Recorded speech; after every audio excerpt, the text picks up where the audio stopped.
¿Sabías que Frank Sinatra estuvo a nada de sonar en una rola de Garbage? ¿No? Acá te lo cuento.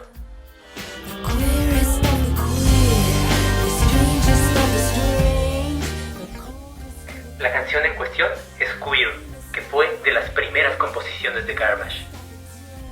Banda formada en 1993 por Butch Vig, Steve Marker y Duke Ellington, quienes un año después reclutarían a Shirley Manson como cantante, después de verla y escucharla en un video de su banda Angelfish.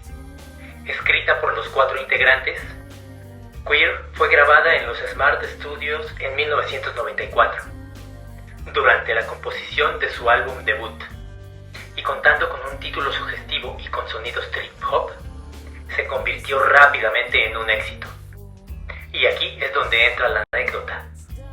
Garbage quiso usar samplers de la voz de Frank Sinatra para que sonaran en Queer, pero después de muchas pláticas, la producción les hizo abandonar la idea, dado que salía muy caro.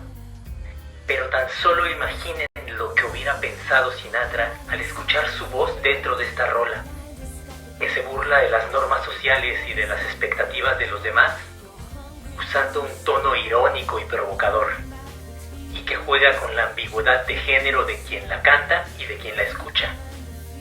Y es que es poco probable que el pensamiento conservador de Don Frank pudiera estar de acuerdo con una canción que celebra de la forma más sensual posible la diversidad y la libertad de expresión de género, que nos invita a romper con los moldes sociales y a vivir y a disfrutar del amor y de la sexualidad sin miedos y sin prejuicios.